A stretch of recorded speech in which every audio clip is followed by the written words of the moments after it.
Morning, welcome to జై Telangana TV. So మనం తెలంగాణ చరిత్రను డిస్కస్ చేస్తున్నాం. ఆల్రెడీ ప్రీవియస్ క్లాస్లో మనం తెలంగాణ చరిత్రకు సంబంధించి మిడివల్లో ఉన్నాం. మనం ప్రీవియస్ క్లాస్లో మనం 3 స్వతంత్ర రాజ్యాలతో పాటు ఒక విజయనగర సామ్రాజ్యాన్ని కూడా మనం డిస్కస్ చేసాం. విజయనగర సామ్రాజ్యం 4 వంశాలుగా పరిపాలించిందని చెప్పాం. వాటిలో ఉండేటువంటి రాజకీయ చరిత్రను చూసాం. వాళ్ళ యొక్క వాస్తు శిల్పకళను కూడా మనం డిస్కస్ చేయడం జరిగింది. అదేవిధంగా ప్రీవియస్ క్లాస్లో మనం తుగ్లకులకు వ్యతిరేకంగా అనేక స్వతంత్ర రాజ్యాలు ఏర్పడ్డాయని, కాకతీయుల తర్వాత తుగ్లకులు ఎక్కువ కాలం పాలించలేదని, దానికి గల రాజకీయ కారణాలు, వాళ్ళు చేసినటువంటి బ్లండర్ మిస్టేక్లన్నీ కూడా మనం ప్రీవియస్ క్లాస్లో ఎలాబొరేట్గా డిస్కస్ చేసుకున్నాం. దాంతో ముసునూరి వంశము, పద్మనాయక వంశము, రెడ్డి రాజ్యము 3 రాజ్యాలు స్వతంత్ర రాజ్యాలుగా ఉన్నాయని, తర్వాత విజయనగర రాజ్యం గురించి మనం ప్రీవియస్ క్లాస్లో డిస్కస్ చేసాం. తెలంగాణ చరిత్రలో, మధ్యయుగ తెలంగాణ చరిత్రలో చిట్ట చివరి చాప్టర్ని మనం ఇవాళ ఈ సెషన్లో కంప్లీట్ చేయడం జరుగుతుంది. దీంతో మనకి తెలంగాణ మిడీవల్ హిస్టరీ కంప్లీట్ అయిపోతుందండి. ఇవాళ క్లాస్లో మనం వీలైతే ఈ చాప్టర్ మొత్తాన్ని కూడా క్లోజ్ చేసుకోవడం జరుగుతుంది. కాబట్టి తెలంగాణలో 8వ శతాబ్దం నుండి 18వ శతాబ్దం వరకు అని చెప్పేసి చెప్పుకున్నాం. కాబట్టి మనకి ఇక్కడ మధ్యయుగ తెలంగాణ చరిత్రలో ఇంకొక వంశాన్ని డిస్కస్ చేసినట్లయితే మనకి తెలంగాణ మధ్యయుగ చరిత్ర కంప్లీట్ అయిపోతుంది. వాళ్ళు ఎవరంటే బహమనీ సల్తనత్ లేదా బహమనీ సామ్రాజ్యము. బహమనీలు ఏర్పాటు చేశారు కాబట్టి దాన్ని బహమనీ సామ్రాజ్యం అని పిలుస్తాం. బహమనీ ఏర్పాటు చేశాడు. బహమనీ సామ్రాజ్యము తుగ్లకుల ఆధిపత్యాన్ని వ్యతిరేకిస్తూ తెలంగాణ మరియు దక్కన్ ప్రాంతంలో దాదాపు 150 సంవత్సరాలు పరిపాలించినట్లుగా మనకి చరిత్రకారులు చెప్తున్నారు. ఈ బహమనీ సామ్రాజ్యమే కొంతకాలం తర్వాత విచ్ఛిన్నమయ్యి 5 చిన్న చిన్న స్వతంత్ర రాజ్యాలు ఏర్పడ్డాయి. దాంట్లోదే గోల్కొండ రాజ్యం, కుతుబ్ షాహీల గురించి డిస్కస్ చేస్తాం. యాక్చువల్లీ నేను ఓవరాల్గా చెప్పాల్సిన స్కీమ్ ఏంటంటే ఇక్కడ డైరెక్ట్గా కుతుబ్ షాహీ వంశం చెప్పాలి, కానీ మీకు అలా చెప్తే అర్థం కాదు. కాబట్టి కుతుబ్ షాహీ వంశము ఏర్పడడానికి గల ప్రధానమైన సామ్రాజ్యం ఏమిటి? బహమనీ సామ్రాజ్యం. ఆ బహమనీ సామ్రాజ్యంలో మనకి 5 స్వతంత్ర రాజ్యాలు విచ్ఛిన్నమైపోయిన తర్వాత కుతుబ్ షాహీలు ఏర్పడ్డారు. సో తెలంగాణలో గోల్కొండను రాజధానిగా చేసుకొని కుతుబ్ షాహీలు పరిపాలించారు. కుతుబ్ షాహీల గురించి మనం డిస్కస్ చేయాలి. దీంతో మనకి చాప్టర్ కంప్లీట్ అయిపోతుంది. అంటే తెలంగాణ చరిత్రలో మనకి తుగ్లకుల ఆధిపత్యాన్ని వ్యతిరేకిస్తూ 1347వ సంవత్సరంలో కర్ణాటకలోని గుల్బర్గా రాజధానిగా హసన్ బహమన్ షా బహమనీ రాజ్యాన్ని స్థాపించినట్టుగా మనకి చరిత్ర చెప్తుంది. హసన్ బహమన్ షా, అందుకనే బహమనీ, హసన్ బహమన్ షా అతని పేరు మించండి. ఎవరి హసన్ బహమన్ షా? ఇండియన్ హిస్టరీలో మనకి కొంచెం దాని గురించి ఉంటుంది. మహమ్మద్ బిన్ తుగ్లక్ యొక్క రాజ ఆస్థానంలో, ఆ కొలువులో ఒక ఉన్నత అధికారే ఈ హసన్ బహమన్ షా. అంటే తుగ్లకుల దగ్గర పనిచేస్తూ ఒక ఉన్నతమైనటువంటి అధికారిగా ఉన్న అతను 1347వ సంవత్సరంలో గుల్బర్గాను రాజధానిగా చేసుకొని ఒక సువిశాల సామ్రాజ్యాన్ని ఏర్పాటు చేశాడు. అదే మనకి బహమనీ సామ్రాజ్యము.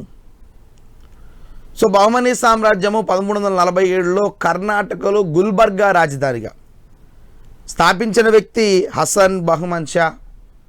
ఇతను 1347 నుండి 1358 వరకు పరిపాలించాడు. ఇతను కాపయ్య నాయకుడిని ఓడించి, నేను ప్రీవియస్ క్లాస్లో చెప్పాను, ముస్నూరి దాంట్లో కాపయ్య నాయకుడు ఆ టైంలో ఇతని అటాక్ చేశాడని చెప్పాను. ఆ కాపయ్య నాయకుడిని ఓడించి కౌలాసగిరి కోటను, నీలగిరి కోటను, భువనగిరి కోటలను, అంటే తెలంగాణ ప్రాంతంలో ఉండేటువంటి కోటలను ఇతను జయించినట్టుగా మనకి హసన్ బహమన్ షా గురించి తెలియజేస్తుంది. ఇతని తర్వాత మనకి మహమ్మద్ షా 1 అనేటువంటి ఇంకొక సుల్తాన్ వచ్చాడండి. 1358 నుండి 75 వరకు ఇతను పరిపాలించాడు. ఇతను కూడా కాపయ్య నాయకుడిని ఓడించి గోల్కొండ కోటను ఆక్రమించాడు. మోస్ట్ ఇంపార్టెంట్, ఇక్కడ గోల్కొండ కోటను ఆక్రమించిన వ్యక్తి ఎవరంటే మహమ్మద్ షా 1, అంటే ఇక 2, 3 ఉన్నారని అర్థం. సో గోల్కొండ కోటను ఎవరి దగ్గర ఉంది ఆ టైంలో? కాపయ్య దగ్గర ఉంది. కాపయ్య నాయకుడిని ఓడించి తెలంగాణలో హైదరాబాద్కి సమీపంలో ఉండేటువంటి, ప్రస్తుతం అంటే మొత్తం ఉంది కాబట్టి హైదరాబాద్ ఆ ప్రాంతంలో ఉండేటువంటి గోల్కొండని ఆక్రమించుకున్నటువంటి వ్యక్తి ఎవరంటే మహమ్మద్ షా 1. ఇతని తర్వాత మనకి మహమ్మద్ షా 2 వచ్చాడండి. 1378 నుండి 1397 వరకు ఇతను పరిపాలించాడు. ఇతను చాలా గొప్ప పండితుడండి, చాలా తత్వవేత్త కూడా. అనేక రకాల పాఠశాలను స్థాపించాడు. సమాజ అభివృద్ధికి కీలక పాత్ర పోషించిన వ్యక్తి ఎవరంటే మహమ్మద్ షా 2 అని చెప్పవచ్చు. గొప్ప పండితుడు. ఇతను పర్షియన్ భాగానికి సంబంధించిన వాడైనా కూడా స్థానిక భాషల్ని బాగా ఆదరించేవాడు. ఆనాటి ఆ టైంలో ఆ బహమనీ సామ్రాజ్యంలో అనేక పాఠశాలను కూడా స్థాపించినట్టుగా మనకి చరిత్రకారులు చెప్తున్నారు. అందుకనే ఇంత పని చేశాడు కాబట్టి మహమ్మద్ షా 2ను మనం ఏమని పిలుచుకుంటామంటే రెండవ అరిస్టాటిల్ అని పిలుస్తాం. మోస్ట్ ఇంపార్టెంట్ అండి, రెండవ అరిస్టాటిల్. చరిత్రకారులు కొంతమంది పేర్లు ఇవ్వడం జరుగుతుంది. రెండవ తథాగతుడు ఆచార్య నాగార్జున, రెండవ ఐన్స్టీన్ ఆచార్య నాగార్జున. సో ఇలా ఎందుకు పేర్లు ఇవ్వబడుతుంటే ఆ ఖ్యాతిని వీళ్ళకి ఇవ్వడం జరుగుతుంది కాబట్టి దాన్ని రెండవ అరిస్టాటిల్ అని పిలిచారు. అరిస్టాటిల్ గొప్ప విద్యావేత్త, తత్వవేత్త. సో అటువంటి గుణాలు ఇతనికి ఉన్నాయి కాబట్టి ఇతనికి చరిత్రకారులు రెండవ అరిస్టాటిల్ అని పిలుస్తారు. ఇతని తర్వాత ఫిరోజ్ షా బహమనీ 1397 నుండి 1422 వరకు ఇతను పరిపాలించాడు. ఇతను కూడా గొప్ప కవి మరియు పండితుడు. ఖురాన్ షరియాలపై, షరియత్ యాక్చువల్లీ మనుస్మృతి మనకి హిందూ మతంలో ఎలాగనో ధర్మశాస్త్రము, ముస్లిం మతంలో కూడా ధర్మశాస్త్రము షరియత్ అని పిలుస్తారండి. ముస్లిం లాని షరియత్ అంటారు. ఆ ఖురాన్ షరియత్లపై వ్యాఖ్యానం రాశాడు. అంతకంటే గొప్ప విషయం ఏంటంటే ఫిరోజ్ షా బహమనీకి ఉన్నటువంటి గొప్ప విషయం ఏంటంటే తన సైన్యంలో హిందువులను భారీగా చేర్చుకున్నాడు. సో పరమత సహనాన్ని ఇతను పాటించాడని మనం చెప్పవచ్చు. సైన్యంలో దాదాపు చాలామందిని 2,000 మంది వరకు ఇతను హిందువుల్ని భారీగా సైన్యంలో చేర్చుకున్నట్లుగా మనకు చరిత్ర చెప్తుంది. ఇతని తర్వాత అహ్మద్ షా 1422 నుండి 1436 సంవత్సరం వరకు పరిపాలించినట్లుగా మనకు చరిత్ర చెప్తుంది. ఇతను వలి అని పిలువబడ్డాడు. యాక్చువల్లీ వలి అనేది ఆధ్యాత్మికత భావన ఉన్నప్పుడు తీసుకునేటువంటి పేరండి, బిరుదండి వలి. ఇతని ఆస్థానంలో మనకు ఒక సూఫీ మతాచార్యుడు ఉన్నాడు. హజరత్ గేసు దరాజ్ అనేటువంటి ఒక సూఫీ సెయింట్ ఉన్నాడు. అతను చెప్పినటువంటి విధానము, మతం పట్ల ఉండేటువంటి విశ్వాసము, మతం యొక్క గొప్పతనాన్ని చెప్పినటువంటి అతని వల్ల ఇతను ఆధ్యాత్మికత జీవితాన్ని గడిపి వలి అనేటువంటి బిరుదాన్ని తీసుకున్నాడు. రాజులు ఈ విషయాన్ని పక్కన పెట్టి మతం ఏం చెప్తుంది, మతంలో ఉండేటువంటి గొప్పతనం ఏమిటి, షరియత్ ఏం చెప్తుంది, షరియత్లో ఉండేటువంటి ముఖ్య అంశాలు ఏమిటి, ఖురాన్ ఏం చెప్తుంది, ప్రతి ఒక్క ముసల్మాన్ ఖురాన్ని ఎలా అవలంబించాలి, ఖురాన్లో ఉండేటువంటి పంచసూత్రాలన్నీ కూడా ఒక్కొక్క సూత్రం కూడా ఎలా తెలియజేస్తుంది, మానవ జీవితం యొక్క గొప్పతనం ఏమిటి, అల్లా యొక్క సృష్టికర్త అల్లా అంటున్నాం కాబట్టి అల్లాకు ఉండేటువంటి తత్వం ఏమిటి, సమాజంలో పేదలను ఎలా ట్రీట్ చేయాలి. సో ఈ విషయాలన్నీ కూడా స్పిరిచువల్గా తెలుసుకునే ప్రయత్నం చేసినటువంటి వ్యక్తి ఎవరంటే మనకి అహ్మద్ షా. అందుకని తను వలి అని పిలువబడ్డాడు. వలి అని వచ్చిందంటే ఆధ్యాత్మిక పర్సన్, గుర్తుంచుకోండి. నెక్స్ట్ కాకపోతే 1424లో ఇతను గుల్బర్గా రాజధానిని మార్చి బీదర్కు తీసుకొచ్చాడు. అంటే ఇప్పటి వరకు మనం గుల్బర్గా, ఎందుకంటే రాజ్యస్థాపన జరిగిందే మనకి గుల్బర్గా అని చెప్పుకున్నాం. సో 1424లో గుల్బర్గా నుండి బీదర్కి రాజధాని మార్చినట్టుగా మనకి చరిత్రకారులు చెప్తున్నారు. ఇతని తర్వాత most important person Muhammad Shah 3. Muhammad Shah 1 ఉన్నాడు, మహమ్మద్ షా 2 ఉన్నాడు, మహమ్మద్ షా 3. 1463 సంవత్సరం నుండి 1482 సంవత్సరం వరకు ఇతను పరిపాలించాడు. ఇతను ఇంపార్టెంట్ కాదు కానీ ఇతను ప్రధానమంత్రి డిఫాక్టో అధికారి. నేను ప్రీవియస్ క్లాస్లో చెప్పాను, డిఫాక్టో అధికారి అంటే రాజు కన్నా ఎక్కువ అధికారం, మొత్తం పూర్తి అధికార బాధ్యత ప్రధానమంత్రిలో చేతిలో ఉంటుంది. అటువంటి వ్యక్తిని డిఫాక్టో అని పిలుస్తారు. పేరుకే మహమ్మద్ షా నాయకుడు లేదా రాజు అంతే, సుల్తాన్. పరిపాలన మొత్తం చేసేటువంటి వ్యక్తి ఎవరంటే డిఫాక్టో అధికారి ఒకడుతూ ఉన్నాడు. సైన్యాన్ని చూసుకోవడం కానివ్వండి, పరిపాలన చూసుకోవడం కానివ్వండి, సైన్యపు ఖర్చులు భరించడం కానివ్వండి, అంటే పూర్తి బాధ్యత మొత్తం కూడా ఎవరు తీసుకుంటున్నారంటే డిఫాక్టో అధికారిగా ఉన్నటువంటి మహమ్మద్ గవాన్ ఆనాటి ప్రధానమంత్రి అండి. 1463 నుండి 81 వరకు ఇతను డిఫాక్టో అధికారిగా ఉన్నాడు. విచిత్రం ఏంటంటే ఇతను డిఫాక్టో అధికారిగా ఉన్నంత వరకు రాజ్యం వర్ధిల్లింది. 81లో ఇతను ఎప్పుడైతే చచ్చిపోయాడో 82లో కొలాప్స్ అయింది. బహమనీ సామ్రాజ్యం విచ్ఛిన్నమైపోయింది. విచ్ఛిన్నమైపోయి చిన్న చిన్న సామ్రాజ్యాలుగా ఏర్పడింది. దాంట్లో ఒక సామ్రాజ్యమే గోల్కొండ. మనం కేవలం గోల్కొండ మాత్రమే డిస్కస్ చేస్తాం. తెలంగాణ రాష్ట్రంలో మన గోల్కొండ రాజధానిగా ఉంది కాబట్టి. సో కాబట్టి ఇక్కడ మహమ్మద్ షా కాలంలో ఉండేటువంటి డిఫాక్టో అధికారి ఎవరంటే మహమ్మద్ గవాన్. ఇంపార్టెంట్ బిట్ అండి. సర్వాధికారాలు మొత్తం కూడా మహమ్మద్ గవాన్కే ఇవ్వబడ్డాయి. డిఫాక్టో అధికారం మొత్తం కూడా మహమ్మద్ గవాన్ చేతిలో ఉండడం, ఏదో పేరుకి నామమాత్రంగా సుల్తాన్ అనేటువంటి వ్యక్తి నామమాత్రంగానే ఉన్నాడు. మనం మహమ్మద్ గవాన్ ఇంపార్టెంట్ కాబట్టి తన గురించి ఒకసారి తెలుసుకున్నట్లయితే, గవాన్ విజయనగర రాజులను ఓడించి కృష్ణా తుంగభద్ర, నేను చెప్పుకున్న ప్రీవియస్ క్లాస్లో అంతర్వేదిని, కృష్ణా తుంగభద్ర ప్రాంతాలని జయించాడు.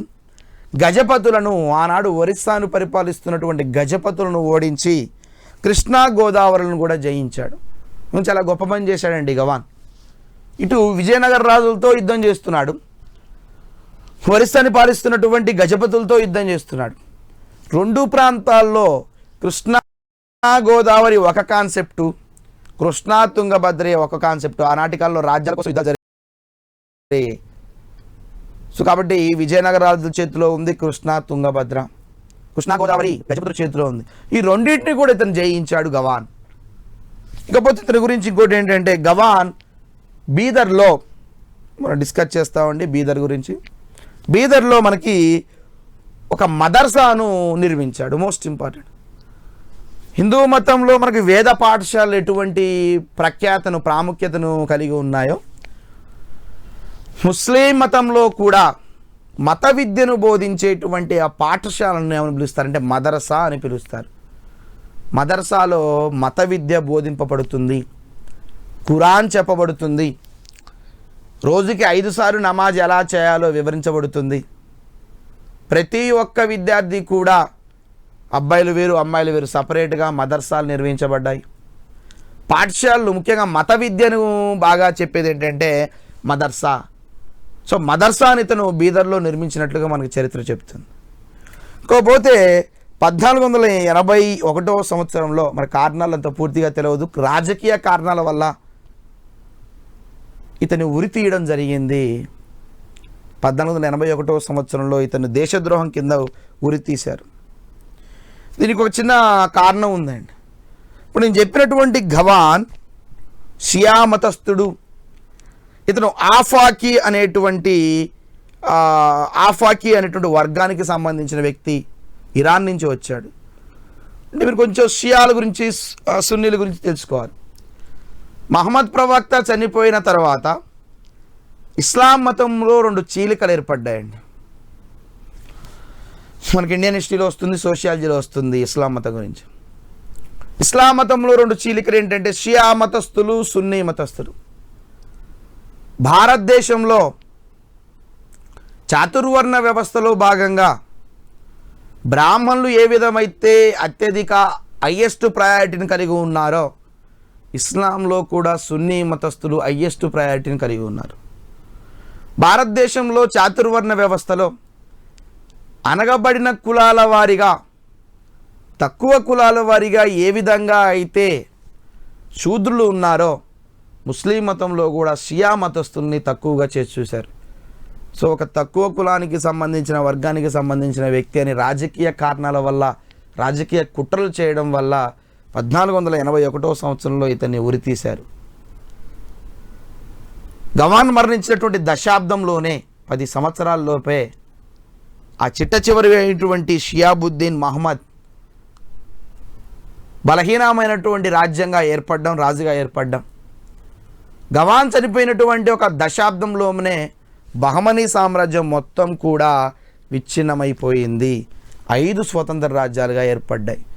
ఇప్పటి వరకు బహమనీ సామ్రాజ్యం కలిపి ఉన్నటువంటి సామ్రాజ్యం గవాన్ ఎప్పుడైతే చనిపోయాడో, డిఫాక్టో అధికారిగా ఉన్నటువంటి గవాన్ ఎప్పుడైతే చనిపోయాడో, రాజకీయ వైరం విపరీతంగా పెరిగి ఇతర ప్రాంతాల్లో సామంతులుగా లేకపోతే ఇతర ప్రాంతాల్లో గవర్నర్లుగా ఉన్నవారు స్వతంత్రాన్ని ప్రకటించుకున్నారు. మొత్తం 5 బహమనీ సామ్రాజ్యంలో 5 స్వతంత్ర రాజ్యాలు ఏర్పడ్డాయి. దీంతో బహమనీ సామ్రాజ్యం విచ్ఛిన్నమైపోయింది. విచ్ఛిన్నమైపోయి దక్కన్లో, యాక్చువల్లీ మీరు బాగా గుర్తుపెట్టుకోవాలి, దక్కన్ వేరు, దక్షిణ వేరండి. మహారాష్ట్ర, కర్ణాటక, ఆంధ్రప్రదేశ్, తెలంగాణ దక్కన్ అని పిలుస్తారు. కేరళ, తమిళనాడు దక్షిణ అని పిలుస్తారు. మనకి దక్కన్ భాగంగా బహమనీ సుల్తాన్లు తెలంగాణ మరియు దక్కన్ని పరిపాలించారని చెప్పాను. తెలంగాణను కుతుబ్ షాహీలు పరిపాలించారు. ఆ వంశం పేరండి, నేను డిస్కస్ చేస్తాను. మిగిలిన 4 వంశాలు మనకి పేర్లు మాత్రమే ఇంపార్టెంట్. వాళ్ళ గురించి రాజకీయ పొలిటికల్ హిస్టరీ మనకు అవసరం లేదు. వాళ్ళ గురించి కొంచెం ఇంపార్టెంట్ ఉంటుంది. ఆ 5 వంశాల గురించి నేను డిస్కస్ చేస్తాను. 5వ వంశము నేను గోల్కొండ, అక్కడ మనం కుతుబ్ షాహీల గురించి డిస్కస్ చేస్తాం. మరి మొదట 4 వంశాల్లో ఆ వంశం పేరేమిటి, ఇవి మనం చాలా చాలా ఇంపార్టెంట్గా చూద్దాం. 1వ వంశం వచ్చేసి బీరార్ రాజ్యము, మహారాష్ట్రలో వస్తుందండి. దీని రాజధాని గావిల్గర్. ఇదొక బహమనీ సామ్రాజ్యం, విచ్ఛిన్నమైపోయినటువంటి ఒక రాజ్యం. 1490వ సంవత్సరంలో ఫతుల్లా ఇమాద్ ఉల్ ముల్క్ ఆ వ్యక్తి పేరండి. అప్పటి వరకు అక్కడ గవర్నర్గా పనిచేసి ఫతుల్లా ఇమాద్ ఉల్ ముల్క్ ఈ రాజ్యాన్ని స్థాపించాడు. సో ఇతను స్థాపించిన రాజ్యానికి గల పేరేంటంటే ఇమాద్ షాహీ వంశము. ఇమాద్ షాహీ వంశం 1524లో ఈ రాజ్యాన్ని అహ్మద్ నగర్ జయించింది. సో 24లో కొలాప్స్ అయిందని అర్థం. బహమనీ రాజ్యాల్లో స్వతంత్రాన్ని ప్రకటించుకున్న మొట్టమొదటి రాజ్యం ఇదే. విచిత్రం ఏంటంటే మొట్టమొదటిగా నశించిపోయిన రాజ్యం కూడా ఇదే. మరి మీకు రావాల్సిన డౌట్, చిట్ట చివరిది ఏంటి? మన గోల్కొండే. చిట్ట చివరి నశించిపోయింది ఏంటి? మన గోల్కొండే. సో కాబట్టి మొట్టమొదటిగా స్వతంత్రాన్ని ఏర్పాటు చేసుకున్నటువంటి రాజ్యం బీరార్ రాజ్యం. మొట్టమొదటిగా అంతరించిన రాజ్యం కూడా బీరార్ రాజ్యమే. నెక్స్ట్ ఇకపోతే బీరార్ రాజ్యం తర్వాత అహ్మద్ నగర్ రాజ్యం. మహారాష్ట్రలో అహ్మద్ నగర్ని రాజధానిగా చేసుకుని బహమనీ సుల్తాన్లో ఒక రాజు, ఒక గవర్నర్ స్వతంత్రాన్ని ప్రకటించుకున్నాడు. 1490వ సంవత్సరంలో అహ్మద్ నిజాం షా ఈ రాజ్య స్థాపకుడు. అందుకని దీనికి నిజాం షా అనేటువంటి వంశం అని పిలుస్తారు. 1633లో షాజహాన్ ఈ వంశాన్ని జయించాడు. మనకి ఉత్తర భారతదేశంలో మొఘల్స్ వచ్చారండి. ఆ మొఘల్స్ దక్షిణ భారతదేశంలో 1633వ సంవత్సరంలో మొఘల్ చక్రవర్తుల్లో షాజహాన్ అనేటువంటి వ్యక్తి ఇక్కడికి వచ్చి ఈ వంశాన్ని జయించాడు. ఈ టైంలోనే మొఘల్స్ ఎక్కువ ఘర్షణలు కలవు. ఈ టైంలోనే మొఘల్స్ ఎక్కువగా వీళ్ళతో ఘర్షణ చేసినట్లు. ఇది 2వ రాజ్యం. 3వ రాజ్యం వచ్చేసరికి బీదార్. 1492లో ప్రధానమంత్రి కాసిం బరీద్ స్వతంత్ర రాజ్యాన్ని ఏర్పాటు చేశాడు. ఈ వంశాన్ని బరీద్ షాహీ వంశం అని పిలుస్తారు. బరీద్ షాహీ వంశం. సుల్తాన్ అయిన షియాబుద్దీన్ మహమ్మద్ షా, చిట్ట చివరి వాడని చెప్పాను ఇందాక నేను బహమనీలో, అతని చెరసాలలో బంధించి అధికారాన్ని హస్తగతం చేసుకున్నాడు. ఈ సుల్తాన్ షియాబుద్దీన్ మహమ్మద్ షా అనేటువంటి సుల్తాన్ 1518లో చెరసాలలోనే మరణించాడు. 1518లోనే మనకు మరణించాడు. 1619వ సంవత్సరంలో బీదర్ రాజ్యాన్ని బీజాపూర్ సుల్తాన్లు ఈ రాజ్యాన్ని హస్తగతం చేసుకున్నారు. కథం బీదర్ రాజ్యం కొలాప్స్ అండి. కాకపోతే 4వది బీజాపూర్. ఇప్పుడే చెప్తున్నాను వాళ్ళ గురించి. 1490 సంవత్సరంలో యూసఫ్ ఆదిల్ షా అనేటువంటి సుల్తాన్ స్వతంత్రాన్ని ప్రకటించుకున్నాడు. అందుకని ఈ వంశాన్ని ఆదిల్ షాహీ వంశం అని పిలుస్తున్నారు. రాజ్యము వంశం పేరు ఇంపార్టెంట్. రాజ్యము వంశం పేరు, దట్స్ ఆల్. ఈ వంశంలో అందరికంటే గొప్పవాడు ఇబ్రహీం ఆదిల్ షా II.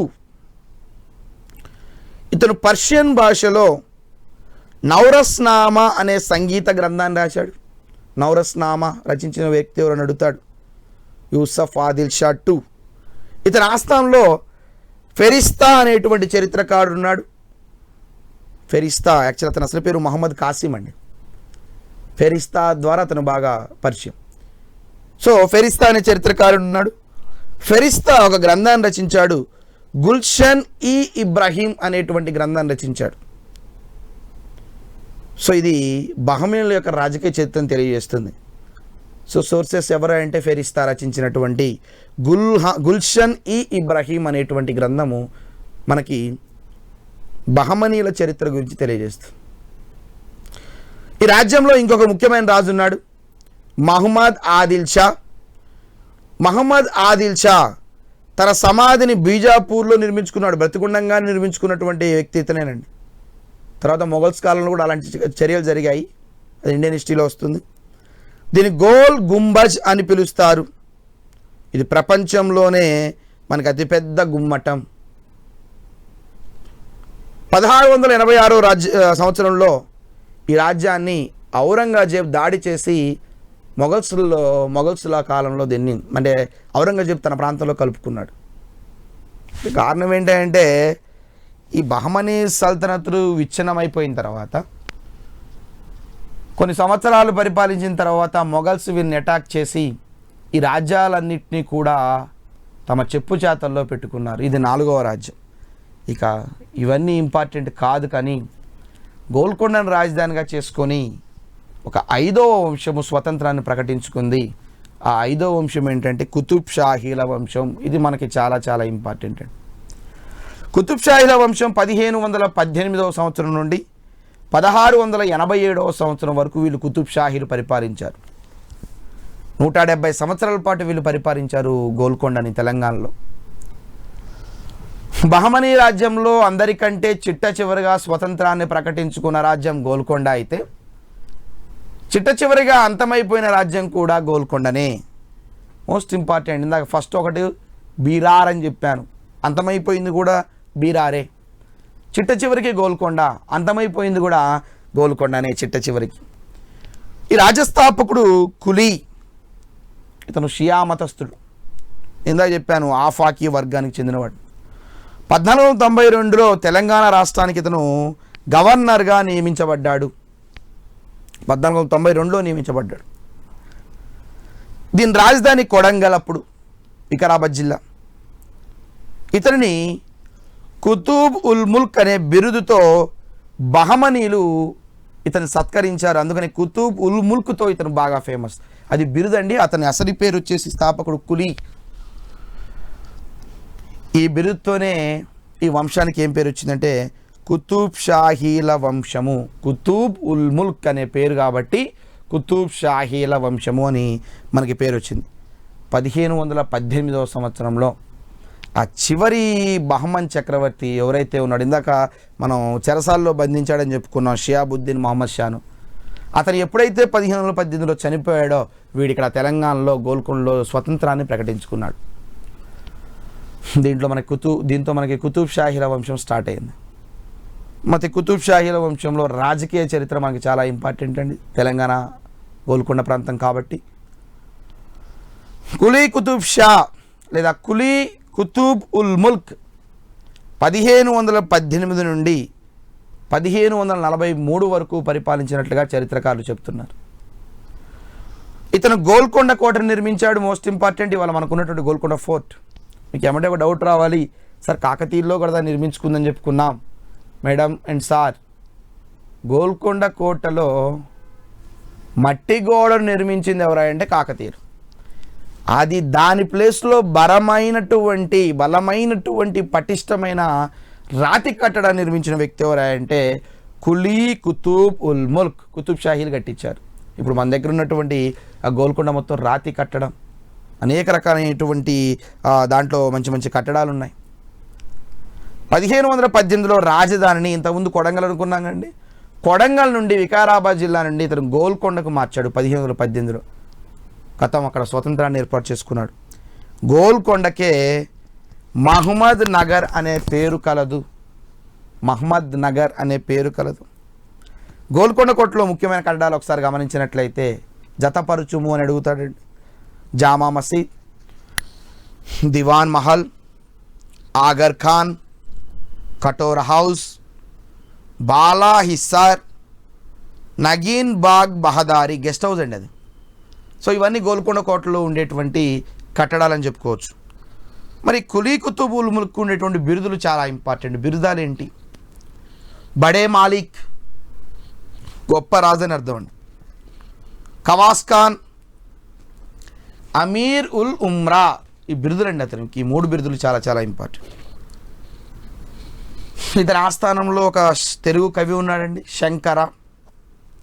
ఇతను హరిశ్చంద్రోపాఖ్యానం అనే గ్రంథాన్ని రచించాడు. యాక్చువల్ది వీరి రాజభాష పర్షియన్ అయినప్పటికీ కుతుబ్ షాహీల్ది తెలుగు భాషను, ఉర్దూ భాషను చాలా చాలా మంచిగా ఆదరించారు. విచిత్రం ఏంటంటే కొంతమంది కుతుబ్ షాహీలు తెలుగును అనర్గళంగా మాట్లాడారు. చాలామంది వాళ్ళకి ఉర్దూ, పర్షియన్ ఎక్కువ లాంగ్వేజ్ కాబట్టి ఉర్దూను మాట్లాడేవారు, పర్షియన్ ఉర్దూ భాషని. మరి తెలంగాణ ప్రాంతము ఆనాటి కాలంలో తెలుగు కొంచెం మన వాడుకలో, ఆనాటి కాలంలో తెలుగు ఎక్కువగా ఉంది కాబట్టి రాజులు కూడా, సుల్తాన్లు కూడా తెలుగును అనర్గళంగా మాట్లాడడం ద్వారా వాళ్ళు తెలుగు భాషకి ఇంపార్టెన్స్ ఇచ్చారు. వీళ్ళ రాజభాష మాత్రం పర్షియన్, గుర్తుపెట్టుకోండి. వీళ్ళ గ్రంథాలన్నీ పర్షియన్లోనే ఉంటాయి. 99 ఏళ్ల వయసులో, ఇతనికి 99 సంవత్సరాలు వచ్చినప్పుడు ఇతని కొడుకు జంషీద్ ఆదేశాల మేరకు తండ్రిని హతమార్చాడు. జంషీద్ కొడుకుని తండ్రిని చంపేశాడండి. 99 సంవత్సరాల వయసులో ఇతను ఒకరోజు సంధ్యావేళలో మసీదులో ప్రార్థన చేస్తుండగా తల నరికేశారండి. కథం. చంపించింది ఎవరంటే జంషీద్, అతని కొడుకే. ఆ చంపిన వ్యక్తి పేరు కూడా మనకు గుర్తుపెట్టుకోండి, మీర్ మహమ్మద్ హంతానీ. ఒక దాంట్లో ఉండేటువంటి ఒక అధికారి. పితృ హంతకుడిగా మారాడు కొడుకు. మరి కారణాలు ఏంటో మనకు తెలియదు, కానీ రాజ్యం కోసం చరిత్రలో చాలా జరిగాయండి. సొంత అన్నాదమ్ముల్నే చంపొచ్చాడు అశోకుడు. తండ్రిని జైల్లో పెట్టించాడు ఔరంగజేబ్. సో కారణం ఏంటంటే రాజ్యం కోసం ఏ పనైనా చేయడానికి సిద్ధపడతారు. మరి 99 సంవత్సరాలు వచ్చినా కానీ ఇంకా రాజుగానే, సుల్తాన్గానే ఉన్నాడు. కొడుకు ఎప్పుడు రావాలి ఆలోచించాడు కొడుకు. అందుకనే 99 సంవత్సరాల వయసులో తండ్రిని చంపడం జరిగింది. సో ఇతను చంపిన తర్వాత ఆటోమేటిక్గా ఎవడొచ్చాడు అంటే జంషీద్. 1543 నుండి 50 వరకు 7 సంవత్సరాలే పరిపాలించాడు. పితృహంతకుడు ఇతను. ఇప్పుడు చాలా నికృష్టుడు అండి, చాలా ఘోరమైన వాడు. వీడికి 2 సోదరులుంటే ఒక సోదరుడు కళ్ళు పీకించి జైల్లో వేశాడు. విపరీతమైనటువంటి శిక్షలు విధించేవాడు జనాల మీద. ఒక సోదరుడు కుతుబుద్దీని కళ్ళు పీకించి చెరసాల్లో బంధించాడు, ఎక్కడ రాజ్యానికి వస్తాడోనని. ఇంకొక సోదరుడు ఇబ్రహీం విజయనగరానికి పారిపోయి, అప్పుడు విజయనగర సామ్రాజ్యాన్ని అలీ రామారాయలు పరిపాలిస్తున్నాడు. అతని దగ్గర పోయి ఆశ్రమం పొందాడు వీటితో తట్టుకోలేక. ఇతని తర్వాత మనకి Ibrahim Qutb Shah, most important person. హైదరాబాద్లో కట్టడాలు, చెరువులు ఇక్కడి నుంచే స్టార్ట్ అవుతాయి. జనరల్ స్టడీస్లో భాగంగా చాలా ఇంపార్టెంట్ అండి డిఎస్ఏ వాళ్ళకి. ఇబ్రహీం కుతుబ్ షా 1550 నుండి 80 వరకు పరిపాలించాడు. దాదాపు ఒక 30 సంవత్సరాలు ఇతను పరిపాలించినట్లుగా మనకు చరిత్ర చెప్తుంది. కుతుబ్ షా అనే బిరుదును తీసుకున్న మొట్టమొదటి సుల్తాన్ ఇతనే. కుతుబ్ షా బిరుదు అండి అది, అతని పేరు ఇబ్రహీం. సో ఆ బిరుదాన్ని తీసుకున్నటువంటి మొట్టమొదటి వ్యక్తి ఇతనే. 1565లో తల్లికోట యుద్ధంలో పాల్గొన్నాడు. నేను ప్రీవియస్ క్లాస్లో చెప్పాను, విజయనగర సామ్రాజ్యం అంతమైపోయింది తల్లికోట యుద్ధంతోనే. ఫరిస్తా ప్రకారం ఇతను గొప్ప న్యాయ నిర్ణేత, మంచి న్యాయాన్ని ప్రజలకు అందించేవాడు. ఇబ్రహీంపట్నం, హుస్సేన్ సాగర్కి సంబంధించిన చెరువులు ఇతనే నిర్మించాడు. ఇవాళ ఉన్నటువంటి ఇబ్రహీంపట్నం చెరువు, హుస్సేన్ సాగర్ చెరువుని ఇతనే నిర్మించాడు. 1562లో హుస్సేన్ సాగర్ అనేటువంటి, ఇప్పుడు మనం ఏ విధంగా అయితే పిలుస్తున్నామో, హజరత్ హుస్సేన్ షా అతని పేరుతో ఈ చెరువును నిర్మించాడు కాబట్టి అది హుస్సేన్ సాగర్ అయిపోయింది. హుస్సేన్ అసలు పేరు హజరత్ హుస్సేన్ షావతి, అతని పేరుతో ఒక చెరువు వచ్చింది. అది నిర్మించింది మాత్రము మనకి ఇబ్రహీం కుతుబ్ షా. సో 1562లో మనకి మొత్తానికైతే హుస్సేన్ సాగర్ నిర్మించబడింది. ఆనాటు మంచినీటి సరస్సు లాంటిదండి అది. ప్రజలందరూ ఉపయోగించారు. ఇవాళంటే అది వేరుగా మారిపోయింది అనుకోండి, వేరే విషయం. ఇబ్రహీం పట్టింది అయిపోయింది. ఇతని కాలంలో భగీరథి అనేటువంటి ఒక హిందూ యువతిని వివాహం చేసుకొని గోల్కొండకు భగీరథి అని పేరు పెట్టాడండి. ఒక ముస్లిం వ్యక్తి ఒక హిందూ స్త్రీని పెళ్లి చేసుకున్నాడు. ఆమె పేరు భగీరథి. ఆమెను పెళ్లి చేసుకొని ఆమె గౌరవార్థము ఆమెకి ఇచ్చేటువంటి ఆ ప్రేమతో గోల్కొండకు భగీరథి అని పేరు పెట్టాడు. ఇతని ఆస్థానంలో ఫిరోజ్ షా అనేటువంటి కవి ఉన్నాడు, మోస్ట్ ఇంపార్టెంట్. ఇతను కావ్యాన్ని రచించాడు. తెసల్నామా కావ్య రచయిత ఎవడు? ఫిరోజ్, మోస్ట్ ఇంపార్టెంట్ అండి. సుల్తాన్ ఆధ్వర్యంలో ఉర్దూ కవి సమ్మేళనాలు జరిగేవి, ఉర్దూ మీటింగ్స్ మొత్తం జరిగేవండి. ఇతని ఆస్థానంలో 3 సుప్రసిద్ధ కవులు తెలుగు కవులు ఉన్నారని చెప్పాను. వీళ్ళ రాజభాష పర్షియన్ అయినా కానీ తెలుగును కూడా బాగా ఆదరించారు. పర్షియన్ గ్రంథాలు ఉన్నాయి, ఉర్దూ కావ్యాలు ఉన్నాయి, తెలుగు గ్రంథాలు, ఎందుకంటే తెలుగు కవులు కూడా ఉన్నారు కాబట్టి. సో 3 సుప్రసిద్ధమైనటువంటి తెలుగు కవులు ఉన్నారు. ఒకడు వచ్చేసి అద్దంకి గంగాధర. ఇతను తపతి సంహారణోపాఖ్యానంని రచించాడు. యాక్చువల్లీ సుల్తాన్ ఇతనికి ఒక బిరుదు ఇచ్చాడు, మల్కీబరాముడు అనేటువంటి ఒక బిరుదునిచ్చాడు. సో మల్కీబరాముడు అన్నా అద్దంకి గంగాధరుడు అన్నా ఒకటే. రెండోది కందుకూరి రుద్రకవి నిరంకుశోపాఖ్యానాన్ని రచించాడు. సుల్తాన్ ఇతనికి చింతలపాలెన్ని అగ్రహారంగా ఇచ్చాడు. అగ్రహారం మీన్స్ ఆ గ్రామాన్ని దానంగా ఇచ్చాడు. శాతవాహనుల కాలంలో బ్రాహ్మణులకు అగ్రహారం ఇచ్చేది, కానీ ఈ కాలంలో కవులకి ముస్లింలు కూడా అగ్రహారంగా ఇచ్చాడు. ఇతను చింతలపాలెం అనే గ్రామాన్ని మనకి అగ్రహారంగా ఇచ్చినట్టు చెప్తుంది. మూడోవాడు పొన్నగంటి తెలగనార్య. ఇతను ఒక తెలుగు కవి అండి. ఇతను యయాతి చరిత అనే గ్రంథాన్ని రచించాడు. దీనికి పటాన్ చెరువు గవర్నర్ అమీన్ ఖాన్కు అంకితం ఇచ్చాడు. పటాన్ చెరువు గవర్నరు అమీన్ ఖాన్ ఉన్నాడు, దానికి అతనికి ఆ గ్రంథాన్ని అతనికి అంకితం ఇచ్చాడు. ఇది ఇంపార్టెంట్ ఏంటంటే అచ్చ తెలుగులో రాయబడిన కావ్యం, మొత్తం తెలుగు సెంటెన్సేనండి. యయాతి చరిత అచ్చ తెలుగులో రాయబడిన కావ్యము రచించింది పొన్నెగంటి తెలగనార్య. ఈ సుల్తాన్ తెలుగులో అనర్గళంగా మాట్లాడేవాడు, చెప్పాను. తెలుగును కూడా బాగా ఆదరించారు. Muhammad Quli Qutb Shah next person, most important. Muhammad Quli Qutb Shah 1580 నుండి 1612 వరకు ఇతను పరిపాలించాడు. విచిత్రం ఏంటంటే ఇతను పరిపాలించే రాజ్య సంవత్సరానికి వచ్చేసరికి ఇతను మైనర్ అండి, 14 సంవత్సరాలు ఇతనికి. సో 14 సంవత్సరాల్లో సింహాసనాన్ని అధిష్ఠించాడు. ఇతను 1591లో హైదరాబాద్ మరియు చార్మినార్ అనే నగరాన్ని నిర్మించాడు. ఇవాళ మనం చెప్పుకున్నటువంటి చార్మినార్ని, హైదరాబాద్ నగరాన్ని నిర్మించినటువంటి వ్యక్తి మహమ్మద్ కులీ కుతుబ్ షా. ఒక సాంప్రదాయం ప్రకారం భాగ్యమతి అనే హిందూ ప్రేయసి పేరుతో భాగ్యనగరం అని నిర్మించాడని ఒక సాంప్రదాయం చెప్తుంది. భాగ్యమతి అతని యొక్క ప్రేయసి, ఆమె గౌరవార్థము హైదరాబాద్కి భాగ్యనగరము, అందుకని వాళ్ళ హైదరాబాద్ని భాగ్యనగరము అని పిలుస్తారు. కారణం ఏంటంటే అతని ప్రేయసి భాగ్యమతి, ఆమె పేరు నుంచి భాగ్యనగరం వచ్చింది. భాగ్యమహల్కి, ఆమె ఉండేటువంటి ఆ భాగ్యమహల్కి హైదర్ మహల్ అని చెప్పేసి పేరు పెట్టి ఈ నగరానికి హైదరాబాద్ అనేటువంటి పేరు తీసుకొచ్చారు. మనకి భాగ్యనగరము, హైదరాబాద్గా మారింది. యాక్చువల్లీ మనకి మహమ్మద్ కులీ కుతుబ్ షా ఆనాటి కాలంలో ప్లేగు వ్యాధి వచ్చి చాలామంది కుప్పలు తుప్పలుగా చనిపోతూ ఉంటే దాని జ్ఞాపకార్థము చార్మినార్ని నిర్మించాడండి. ఇవాళ మనకు ఉండేటువంటి చార్మినార్, చార్ అంటే 4, మినార్ అంటే అవి బ్యాక్స్ 4 ఉండేవి స్తంభాలు. దీని ఆర్కిటెక్చర్ మనకి చాలా ఇంపార్టెంట్ అండి. మీర్ మోమీన్ ఇతను పీష్వా అండి. పీష్వా అంటే ప్రధానమంత్రి, నథింగ్ బట్. ఈ చార్మినార్ గురించి ఒకసారి చెప్పుకున్నట్టయితే దీని ఎత్తు 186 అడుగులు ఉందండి. సందర్శించండి ఒకసారి. మొత్తం 146 మెట్లు ఉన్నాయి దీంట్లో. పర్షియన్ ఆర్కిటెక్చర్ అండి, పర్షియన్ ఆ యొక్క ఆర్కిటెక్చర్ ఉండేది, పర్షియన్ భాష ఆ టైప్లో.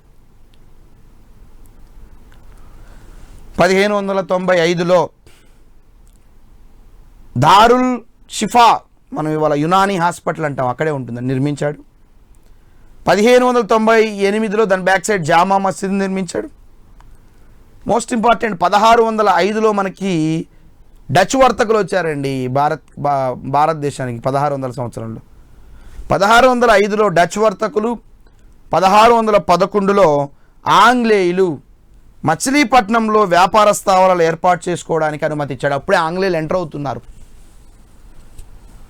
డచ్ వారు, పోర్చుగీస్ వారు, ఆంగ్లేయులు వీళ్ళంతా భారతదేశంలో వ్యాపారం కోసం భారతదేశానికి వచ్చారండి, పరిపాలన కోసం రాలేదు. ముస్లింలు కూడా మొట్టమొదటిగా ఇక్కడ సంపదను కొల్లగొట్టడం కోసం వచ్చారు, తర్వాత పరిపాలన చేయడానికి వచ్చారు. ఆంగ్లేయులు, డచ్ వారు కూడా ఇక్కడ వ్యాపారం చేయడానికి వచ్చి తర్వాత స్థిరపడిపోయి మన మీద ఆధిపత్యం చెలాయించారు. అది వేరే విషయం, అది మోడర్న్ ఇండియన్ హిస్టరీలో వస్తుంది, మనకు అనవసరం. విషయం ఏంటంటే 1605, 1611లో ఆ డచ్ వారికి ఆంగ్లేయులకి ఈ ప్రాంతంలో వ్యాపారం చేసుకోవడానికి పర్మిషన్ ఇచ్చిన వ్యక్తి ఎవరంటే మహమ్మద్ కులీ కుతుబ్ షా.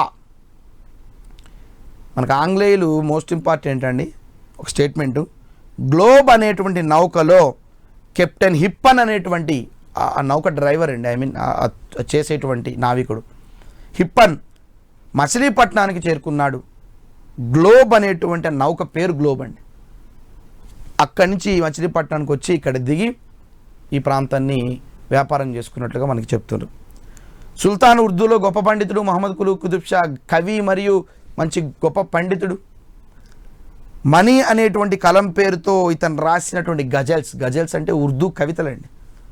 ఉర్దూ భాషలో అనే కవితలను గజల్స్ అని పిలుస్తారు. గజల్స్ని అన్నిటిని రచించాడండి, ఉర్దూ కవితలన్నిటిని రచించాడు. ఇతని ఆస్థానంలో సారంగ తమ్మయ్య అనే తెలుగు కవి వైజయంతి విలాసం అనే కావ్యాన్ని రచించాడు. మోస్ట్ ఇంపార్టెంట్, ఈ ఆస్థానంలో తెలుగు కవి కూడా ఉన్నాడు. ఇది మనకి మహమ్మద్ కులీ కుతుబ్ షాకి సంబంధించినటువంటి విషయం. 1580లో మొదలైనటువంటి ప్రస్థానం 1612వ సంవత్సరం వరకు ఇతని కొనసాగింది. ఇతని తర్వాత ఇంకొంతమంది కుతుబ్ షాహీ రాజులు ఉన్నారు. ఒక చిన్న బ్రేక్ తీసుకోండి, బ్రేక్ తర్వాత మనం ఈ రాజును కంప్లీట్ చేద్దాం. కొట్లాడి తెచ్చుకున్న తెలంగాణలో కొలువుల జాతర. 91,142 ఉద్యోగాలకు ఈ రోజు నుంచే మొత్తం నోటిఫై చేసేస్తారు అధ్యక్ష. 80,039 ఉద్యోగాలకు తక్షణం ఈ రోజు నుంచే సంబంధిత శాఖలకు నోటిఫికేషన్లు ఇష్యూ అయితే అధ్యక్ష. నోటిఫికేషన్లకే పరిమితం కాదు, ప్రభుత్వ సహకారంతో, విజువల్ సహకారంతో ముఖ్యమంత్రి గారి కోరిక మేరకు ఒక మంచి కోచింగ్లో అనుభవం ఉన్నటువంటి అధ్యాపకులచే బ్రహ్మాండమైనటువంటి కోచింగ్ రోజు కూడా అనేది చాలా ఇష్టం. దీన్ని అందరూ ఉపయోగించుకోవాలి. బీసీ అభ్యర్థుల అభ్యున్నతికి ప్రభుత్వ తాపత్రయం. మా బీసీ బిడ్డలకు, ఎస్సీ ఎస్టీ రిజర్వ్ ప్రకారము మా బడుగు బలహీన వర్గ బిడ్డలకే ఎక్కువ ఉద్యోగాలు వచ్చే అవకాశం. బీసీ సంక్షేమ శాఖ ఆధ్వర్యంలో బీసీ వెల్ఫేర్ డిపార్ట్మెంట్ అన్ని దాని రిజిస్ట్రేషన్ స్టార్ట్ అవుతాయి. ఆన్లైన్లో రిజిస్ట్రేషన్ చేసుకోవాలా. బీసీ స్టడీ సర్కిల్ పర్యవేక్షణలో త్వరలో 1,00,000 మందికి ఆన్లైన్, ఆఫ్లైన్ మరియు శాటిలైట్ ఛానళ్ల ద్వారా కోచింగ్ ఇవ్వబడుతుంది. ప్రచార మాధ్యమాల ద్వారా ఉచిత శిక్షణ. జై తెలంగాణ టీవీ సమర్పణలో ఉచిత శిక్షణ తరగతుల ప్రత్యక్ష ప్రసారం ప్రతిరోజు ఉదయం 11 గంటల నుంచి మధ్యాహ్నం 12:30 వరకు వీక్షించండి, విజయం సాధించండి. शुद्ध दूध में पला कितना लजीज है, नए रंग में ढला ये मेरा चीज है, ये मेरा चीज है, ये मेरा चीज। वही स्वाद, नया अंदाज, अमूल चीज, ये मेरा चीज है। కొట్లాడి తెచ్చుకున్న తెలంగాణలో కొలువుల జాతర. 91,142 ఉద్యోగాలకు ఈ రోజు నుంచే మొత్తం నోటిఫై చేసేస్తారు అధ్యక్ష. 80,039 ఉద్యోగాలకు తక్షణం ఈ రోజు నుంచే సంబంధిత శాఖలకు నోటిఫికేషన్లు ఇష్యూ అయితే అధ్యక్ష. నోటిఫికేషన్లకే పరిమితం కాదు, ప్రభుత్వ సహకారంతో విజువల్ సహకారంతో ముఖ్యమంత్రి గారి కోరిక మేరకు ఒక మంచి కోచింగ్లో అనుభవం ఉన్నటువంటి అధ్యాపకులచే బ్రహ్మాండమైనటువంటి కోచింగ్ రోజు ఇవ్వడం అనేది చాలా ఇష్టం. దీన్ని అందరూ ఉపయోగించుకోవాలి. బీసీ అభ్యర్థుల అభ్యున్నతికి ప్రభుత్వ తాపత్రయం. మా బీసీ బిడ్డలకు ఎస్సీ ఎస్టీ ఆ రిజర్వ్ ప్రకారము మా బడుగు బలహీన వర్గ బిడ్డలకే ఎక్కువ ఉద్యోగాలు వచ్చే అవకాశం. బీసీ సంక్షేమ శాఖ ఆధ్వర్యంలో బీసీ వెల్ఫేర్ డిపార్ట్మెంట్ అన్ని దాని రిజిస్ట్రేషన్ స్టార్ట్ అవుతాయి. ఆన్లైన్లో రిజిస్ట్రేషన్ చేసుకోవాలా. బీసీ స్టడీ సర్కిల్ పర్యవేక్షణలో 20 లక్షల మందికి ఆన్లైన్, ఆఫ్లైన్ మరియు శాటిలైట్ ఛానళ్ల ద్వారా కోచింగ్ ఇవ్వబడుతుంది. ప్రచార మాధ్యమాల ద్వారా ఉన్నత ఉచిత శిక్షణ. జై తెలంగాణ టీవీ సమర్పణలో ఉచిత శిక్షణ తరగతుల ప్రత్యక్ష ప్రసారం ప్రతిరోజు ఉదయం 11 గంటల నుంచి మధ్యాహ్నం 12:30 వరకు వీక్షించండి, విజయం సాధించండి. शुद्ध दूध में पला कितना लजीज है, नए रंग में ढला ये मेरा चीज है, ये मेरा चीज है, ये मेरा चीज। वही स्वाद, नया अंदाज। अमूल चीज, ये मेरा चीज है। కొట్లాడి తెచ్చుకున్న తెలంగాణలో కొలువుల జాతర. 91,142 ఉద్యోగాలకు ఈ రోజు నుంచే మొత్తం నోటిఫై చేసేస్తారు అధ్యక్ష. 80,039 ఉద్యోగాలకు తక్షణం ఈ రోజు నుంచే సంబంధిత శాఖలకు నోటిఫికేషన్లు ఇష్యూ అయితే అధ్యక్ష. నోటిఫికేషన్లకే పరిమితం కాదు, ప్రభుత్వ సహకారంతో విజువల్ సహకారంతో ముఖ్యమంత్రి గారి కోరిక మేరకు ఒక మంచి కోచింగ్లో అనుభవం ఉన్నటువంటి అధ్యాపకులచే బ్రహ్మాండమైనటువంటి కోచింగ్ రోజు ఇవ్వడం అనేది చాలా ఇష్టం. దీన్ని అందరూ ఉపయోగించుకోవాలి. బీసీ అభ్యర్థుల అభ్యున్నతికి ప్రభుత్వ తాపత్రయం. మా బీసీ బిడ్డలకు ఎస్సీ ఎస్టీ ఆ రిజర్వ్ ప్రకారము మా బడుగు బలహీన వర్గ బిడ్డలకే ఎక్కువ ఉద్యోగాలు వచ్చే అవకాశం. బీసీ సంక్షేమ శాఖ ఆధ్వర్యంలో బీసీ వెల్ఫేర్ డిపార్ట్మెంట్ అన్ని దాని రిజిస్ట్రేషన్ స్టార్ట్ అవుతాయి. ఆన్లైన్లో రిజిస్ట్రేషన్ చేసుకోవాలా. బీసీ స్టడీ సర్కిల్ పర్యవేక్షణలో 20 లక్షల మందికి ఆన్లైన్, ఆఫ్లైన్ మరియు శాటిలైట్ ఛానళ్ల ద్వారా కోచింగ్ ఇవ్వబడుతుంది. ప్రచార మాధ్యమాల ద్వారా ఉన్నత ఉచిత శిక్షణ. జై తెలంగాణ టీవీ సమర్పణలో ఉచిత శిక్షణ తరగతుల ప్రత్యక్ష ప్రసారం ప్రతిరోజు ఉదయం 11 గంటల నుంచి మధ్యాహ్నం 12:30 వరకు వీక్షించండి, విజయం సాధించండి. शुद्ध दूध में पला कितना लजीज है, नए रंग में ढला ये मेरा चीज है, ये मेरा चीज है, ये मेरा चीज। वही स्वाद, नया अंदाज। अमूल चीज, ये मेरा चीज है। కొట్లాడి తెచ్చుకున్న తెలంగాణలో కొలువుల జాతర. 91,142 ఉద్యోగాలకు ఈ రోజు నుంచే మొత్తం నోటిఫై చేసేస్తారు అధ్యక్ష. 80,039 ఉద్యోగాలకు తక్షణం ఈ రోజు నుంచే సంబంధిత శాఖలకు నోటిఫికేషన్లు ఇష్యూ అయితే అధ్యక్ష.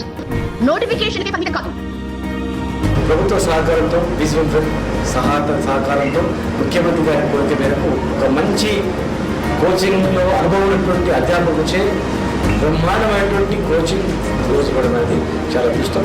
దీన్ని అందరూ ఉపయోగించుకోవాలి. బీసీ అభ్యర్థుల అభ్యున్నతికి ప్రభుత్వ తాపత్రయం. మా బీసీ బిడ్డలకు ఎస్సీ ఎస్టీ ఆ రిజర్వ్ ప్రకారము మా బడుగు బలహీన వర్గ బిడ్డలకే ఎక్కువ ఉద్యోగాలు వచ్చే అవకాశం. బీసీ సంక్షేమ శాఖ ఆధ్వర్యంలో బీసీ వెల్ఫేర్ డిపార్ట్మెంట్ అన్ని దాని రిజిస్ట్రేషన్ స్టార్ట్ అవుతాయి.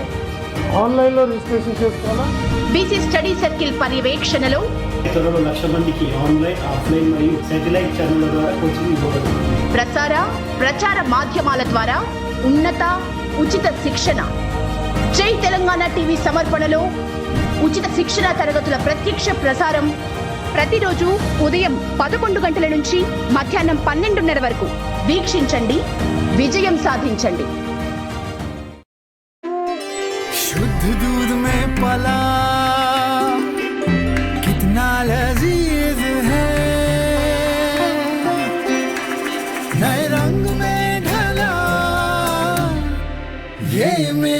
चीज है, ये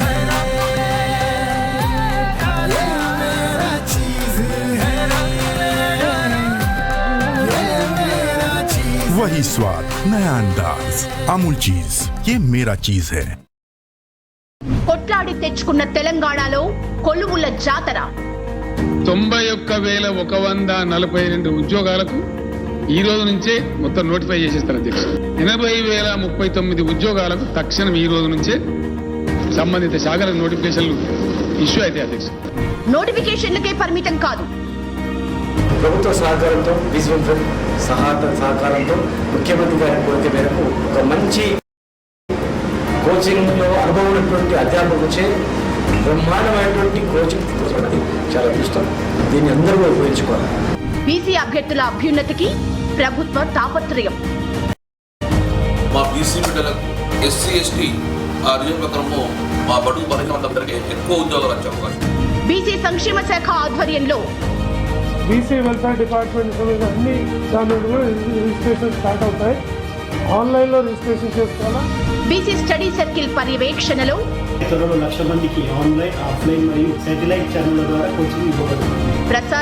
ప్రచార మాధ్యమాల ద్వారా ఉన్నత ఉచిత శిక్షణ. జై తెలంగాణ టీవీ సమర్పణలో ఉచిత శిక్షణ తరగతుల ప్రత్యక్ష ప్రసారం ప్రతిరోజు ఉదయం 11 గంటల నుంచి మధ్యాహ్నం 12:30 వరకు వీక్షించండి, విజయం సాధించండి. शुद्ध दूध में पला कितना लजीज है, नए रंग में ढला ये मेरा चीज है, ये मेरा चीज है, ये मेरा चीज। वही स्वाद, नया अंदाज। अमूल चीज, ये मेरा चीज है। కొట్లాడి తెచ్చుకున్న తెలంగాణలో కొలువుల జాతర 91,142 ఉద్యోగాలకు ఈ రోజు నుంచే మొత్తం నోటిఫై చేసేస్తారు అధ్యక్ష. 80,039 ఉద్యోగాలకు తక్షణం ఈ రోజు నుంచే సంబంధిత శాఖలకు నోటిఫికేషన్లు ఇష్యూ అయితే అధ్యక్ష. నోటిఫికేషన్లకే పరిమితం కాదు, ప్రభుత్వ సహకారంతో విజువల్ ఫ్రంట్ సహకారంతో ముఖ్యమంత్రి గారి కోరిక మేరకు ఒక మంచి కోచింగ్లో అనుభవం ఉన్నటువంటి అధ్యాపకులచే బ్రహ్మాండమైనటువంటి కోచింగ్ తీసుకోవడం అనేది చాలా ఇష్టం. దీన్ని అందరూ ఉపయోగించుకోవాలి. బీసీ అభ్యర్థుల అభ్యున్నతికి ప్రభుత్వ తాపత్రయం. మా బీసీ బిడ్డలకు ఎస్సీ ఎస్టీ ఆ రిజర్వ్ ప్రకారము మా బడుగు బలహీన వర్గ బిడ్డలకి ఎక్కువ ఉద్యోగాలు వచ్చే అవకాశం. బీసీ సంక్షేమ శాఖ ఆధ్వర్యంలో బీసీ వెల్ఫేర్ డిపార్ట్మెంట్ అన్ని దాని రిజిస్ట్రేషన్ స్టార్ట్ అవుతాయి. ఆన్లైన్లో రిజిస్ట్రేషన్ చేసుకోవాలా. బీసీ స్టడీ సర్కిల్ పర్యవేక్షణలో త్వరలో 1,00,000 మందికి ఆన్లైన్, ఆఫ్లైన్ మరియు శాటిలైట్ ఛానళ్ల ద్వారా కోచింగ్ ఇవ్వబడుతుంది. ప్రచార మాధ్యమాల ద్వారా ఉన్నత ఉచిత శిక్షణ. జై తెలంగాణ టీవీ సమర్పణలో ఉచిత శిక్షణ తరగతుల ప్రత్యక్ష ప్రసారం ప్రతిరోజు ఉదయం 11 గంటల నుంచి మధ్యాహ్నం 12:30 వరకు వీక్షించండి, విజయం సాధించండి. Welcome back. సో మనం కుతుబ్ షాహీ గురించి, రాజకీయ చరిత్ర గురించి డిస్కస్ చేస్తున్నాం. కొంతమంది రాజకీయ చరిత్రను చూసాం. నెక్స్ట్ వచ్చేటువంటి సుల్తాన్ గురించి డిస్కస్ చేద్దాం. మహమ్మద్ కుతుబ్ షా. ఇప్పుడు వరకు మనం మహమ్మద్ కులీ కుతుబ్ షా చెప్పుకున్నాం. నెక్స్ట్ మహమ్మద్ కుతుబ్ షా 1612 నుండి 1626వ సంవత్సరం వరకు ఇతను పరిపాలించినట్లుగా చరిత్ర చెప్తుంది. ఇరాన్ చక్రవర్తి, ఆనాటి ఇరాన్ చక్రవర్తి షా అబ్బాస్ II, అతనితో ఇతనికి దౌత్య సంబంధాలు ఉన్నట్లు మనకు తెలుస్తుంది. ఇరాన్ చక్రవర్తికి గోల్కొండ చక్రవర్తి ఇద్దరికి కూడా దౌత్య సంబంధాలు ఉన్నాయని ఇరాన్ చక్రవర్తికి సంబంధించిన ఒక రాయబారిని ఇక్కడికి పంపించినట్లుగా మనకి తెలుస్తుంది. ఎవరా రాయబారి? హసన్ బేక్వి ఫాకి అనే రాయబారిని పంపించాడు. సో ఇతని గురించి, ఇతని ఇంపార్టెన్స్ ఒకసారి గమనించినట్లయితే 1614వ సంవత్సరంలో మక్కా మసీదు నిర్మించాడు. ఫ్రాన్స్ నుంచి వచ్చినటువంటి ఒక వజ్రాల వ్యాపారి ట్రావెర్నియర్ ఒక వజ్రాల వ్యాపారి అండి, ఫ్రాన్స్ నుంచి వచ్చాడు. మక్కా మసీదు నిర్మాణంలో 4,000 మంది కూలీలు పాల్గొన్నారని ట్రావెర్నియర్ కోర్ తన గ్రంథంలో రాసుకున్నాడు. మక్కా మసీదు ఆ కట్టడ నిర్మాణంలో 4,000 మంది కూలీలు పనిచేస్తున్నారని మనకి ఎవరు తెలియజేస్తున్నారంటే వజ్రాల వ్యాపారి అయినటువంటి ఆ ఫ్రాన్స్ నుంచి వచ్చిన వజ్రాల వ్యాపారి ట్రావెర్నియర్ కోర్ అసలు పేరు. ఆ ట్రావెర్నియర్ మనకి తెలియజేస్తున్నాడు. ఈ మసీదు యొక్క శిల్పులు ఆర్కిటెక్చర్స్ ఎవరై అంటే ఈ మసీదు నిర్మాణం చేసినటువంటి వ్యక్తుల్లో మీర్ ఫజుల్లా బేగ్, నెంబర్ 2 చౌదరి రాజయ్య, వీళ్ళిద్దరూ ఈ మసీదు శిల్పులు అని చెప్పుకోవచ్చు. 1614లో మొదలైనటువంటి ఈ మసీదు నిర్మాణం 1693వ సంవత్సరంలో ఔరంగజేబు దీన్ని పూర్తిగా నిర్మాణాన్ని పూర్తి చేసినట్లుగా మనకి చరిత్ర చెప్తుంది. అంటే మహమ్మద్ కుతుబ్ షా నిర్మించినటువంటి ఈ మసీదుని మొఘల్స్ కాలం వరకు నడిచింది. మొఘల్స్ కాలంలో ఔరంగజేబ్ దీనిని పూర్తి చేసినట్లుగా మనకు చరిత్ర చెప్తుంది. ఖైరతాబాద్లో ఉండేటువంటి ఆ మసీదును కూడా ఇతను నిర్మించాడు. ఖైరతాబాద్ మసీద్ నిర్మాత ఇతను. హైదరాబాద్కి సుల్తాన్ నగర్ అనే పేరు పెట్టాడు. ఇతని కాలంలో 2 పర్షియన్ గ్రంథాలు రాయబడ్డాయి. మోస్ట్ ఇంపార్టెంట్ ఇతని కాలంలో రాయబడ్డాయి.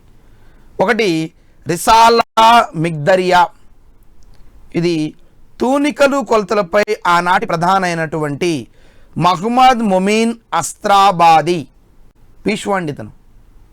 సో అతను రచించాడు. నేను ఇందాక చెప్పాను చార్మినార్ మరియు హైదరాబాద్ నగర రూపకర్త ఆర్కిటెక్చర్ ఇతనే పీష్వా అని చెప్పాను. మొమీన్, అతని పూర్తి పేరు మొమీన్ అస్త్రాబాది. మజునతుల్ తయ్యబా, ఇవన్నీ పర్షియన్ పదాలండి. మజనతుల్ తయ్యబా ఇది వైద్య శాస్త్రంపై హకీం తకిద్దీన్ అనేటువంటి ఒక కవి రచించాడండి. హకీం తకిద్దీన్ అనేటువంటి వ్యక్తి రచించాడు. ఇది మనకి మహమ్మద్ కుతుబ్ షాకి సంబంధించినటువంటి సమాచారం. ఇతని తర్వాత అబ్దుల్లా కుతుబ్ షా 1626 నుండి 1672 సంవత్సరాల వరకు ఇతను పరిపాలించాడు. కానీ ఇతని రాజ్యానికి వచ్చేసరికి 12 సంవత్సరాలు మాత్రమే ఇతనికి మైనర్ అండి. ఆ మైనర్ మేజర్ అయ్యేంత వరకు కూడా ఆ బాధ్యతను తల్లి హయత్ బక్షి బేగం, తల్లి పేరు హయత్ బక్షి బేగం, ఆమె పేరు మించే కొడుకు ఏం చేశాడంటే హయత్ నగర్ నిర్మించాడు. ఇవాళ హయత్ నగర్ అంటున్నాడు మనం. అబ్దుల్లా తన తల్లి పేరు మీదుగా హయత్ నగర్ నిర్మించాడు. తన తల్లి ఇతనికి అన్ని విద్యలు నేర్పింది. రాజకీయంగా ఎలా ఉండాలి, పరిపాలన ఎలా ఉండాలి, సైన్యాన్ని ఎలా అదుపులో ఉంచుకోవాలి, తల్లే స్వయంగా ఇతనికి తల్లి గురువుగా మారి అన్ని విద్యలు విలువిద్యలన్నీ కూడా నేర్పింది. ఇతని రాజ్యానికి సింహాసనం వచ్చేసరికి అన్నీ కూడా నేర్పించి రెడీగా ఉంచింది. ట్రావెర్నియర్ ఈ నగరంను ప్యారిస్ లాగా చాలా అందంగా ఉందని వర్ణించాడు. చెప్పాను ట్రావెర్నియర్ ఒక వజ్రాల వ్యాపారి. తన గ్రంథంలో బహుసుందరమైన నగరము ఈ హైదరాబాద్ నగరము అని వర్ణించాడు. నగర వీధుల్లో తలతల్లాడుతూ ఒక ప్యారిస్ ఎలా ఉంటుందో అలా ఉందని మనకి ట్రావెర్నియర్ చెప్తున్నాడు. ఎవరి కాలంలో? అబ్దుల్లా కాలంలో. 1636లో ఇతను షాజహాన్కు సామంతుడయ్యాడు, లొంగిపోయాడు. మొఘల్స్ ఆనాటి కాలంలో షాజహాన్ మొఘల్స్ కాలంలో వస్తుంది. ఇతని తల్లి హయత్ ఇతనికి సంబంధించి షాజహాన్కి ఎప్పుడైతే సామంతుడయ్యాడో, సామంతుడు అంటే ఏంటి? అతను చెప్పినట్లు వినాలి, కప్పం చెల్లించాలి. 2 సంవత్సరాలకి ఇతను 4 లక్షల పన్నులను కట్టాడు. అంటే సంవత్సరానికి 2 లక్షల పన్నులను, వెండి నాణ్యాలను కప్పంగా చెల్లించేవాడు. షాజహాన్ పేరును నాణ్యాలపై ముద్రించాడు, ఎందుకంటే ఇతను సామంతుడు కాబట్టి. షాజహాన్ పేరు పైన ఖుత్బా చదవడం స్టార్ట్ చేశాడండి. యాక్చువల్లీ ఖుత్బా అంటే ప్రతి శుక్రవారం మసీదుల్లో చదివే ఒక ప్రత్యేక ప్రార్థన. ఆ ప్రార్థన కూడా ఎవరితో మొదలవుతుందంటే చక్రవర్తి పేరుతో మొదలవుతుంది. దాన్ని ఖుత్బా అని పిలుస్తారు. యాక్చువల్లీ ప్రతి ముసల్మాన్ ప్రతిరోజు 5 సార్లు నమాజ్ చేయాలి. శుక్రవారం కూడా ఖచ్చితంగా చేస్తూ ఉంటారు, మీరు బాగా గమనించండి. 5 సార్లు నమాజ్ చేస్తుంటారు. ఆ నమాజ్ చేసే టైంలో ఖుత్బా చదవడం. ఖుత్బా అంటే చక్రవర్తి పేరు పెట్టి చదవడం, ప్రార్థన చేయడం. సో అల్లాని పిలిచే ముందు చక్రవర్తి పేరు పెట్టి పిలవడం, దాన్ని ఖుత్బా అంటారు. మనకి ఇతని మీర్ జుమ్లా ఆర్థిక మంత్రి మరియు ప్రధానమంత్రి అండి. మీర్ మహమ్మద్ సయ్యద్ కర్ణాటక రాజ్యాన్ని జయించాడు. దాని రాజధాని తంజావూరు. తంజావూరులోనున్న సుప్రసిద్ధ వాగ్గేయకారుడు, మోస్ట్ ఇంపార్టెంట్, మనం ప్రీవియస్ క్లాస్లో ఒక వాగ్గేయకారుడు అన్నమాచార్యులు, తాళ్ళపాక అన్నమాచార్యుల గురించి డిస్కస్ చేశాం విజయనగర సామ్రాజ్యంలో. ఇక్కడ ఒక వాగ్గేయకారుడు ఉన్నాడు, క్షేత్రయ్య. ఆ క్షేత్రయ్యను గోల్కొండకు తీసుకొచ్చిన వ్యక్తి ఎవరంటే అబ్దుల్లా. పాటలు రాసేది ఆయనే, పాడేది ఆయనే, వాగ్గేయకారుడు అని పిలుస్తాడు. క్షేత్రయ్య రాసిన శృంగార కవితను మనల్ని పదములు అని పిలుస్తారు. క్షేత్రయ్య మన కృష్ణా జిల్లా మొవ్వ అనే గ్రామానికి చెందిన వ్యక్తి. ఆ వ్యక్తిని గోల్కొండకు పిలిపించుకున్నాడు. తెలుగు సాహిత్యాన్ని కూడా మనకి పెంచి పోషిస్తున్నట్టుగా మనకు అర్థమవుతుంది. మీర్ జుమ్లా సుల్తాన్ని విభేదించి, ఇందాక మీర్ జుమ్లా అంటే అతని ప్రధానమంత్రి, సుల్తాన్ని విభేదించి మొఘల్ ఆస్థానంలో చేరాడు. ఇతను షాజహాన్కు కోహినూరు వజ్రాన్ని డైమండ్ చేశాడు. మోస్ట్ ఇంపార్టెంట్ అండి. కోహినూరు వజ్రాన్ని షాజహాన్కి ఇచ్చిన వ్యక్తి ఎవరంటే మీర్ జుమ్లా. ఆర్థిక మంత్రి. ఎవరికి ఆర్థిక మంత్రి? అబ్దుల్లాకి ఆర్థిక మంత్రి. యాక్చువల్లీ మనకి ఈ యొక్క కోహినూరు వజ్రం గుంటూరు జిల్లాలో ఆ కొల్లూరు గనుల్లో బయటపడిందండి. మీరు వాటికి పులిచింతల ప్రాజెక్ట్, ఆ సరిహద్దు ప్రాంతంలో గుంటూరు జిల్లా ఉంటుందండి, పులిచింతల ప్రాజెక్టు సరిహద్దుల్లో. అక్కడ బయటపడ్డటువంటి ఆ కోహినూరు డైమండ్ ఈ మీర్ జుమ్లా షాజహాన్కి బహుమతిగా ఇచ్చాడు. ఇది ఒక స్టేట్మెంట్ అండి. 1636లో ఇతను ఆంగ్లేయులకి ఒక రాజాజ్ఞను కూడా ఇవ్వడం జరిగింది, ఎలా ఏం చేయాలని. ఇతను అనేక రహదారులు కూడా నిర్మించాడు.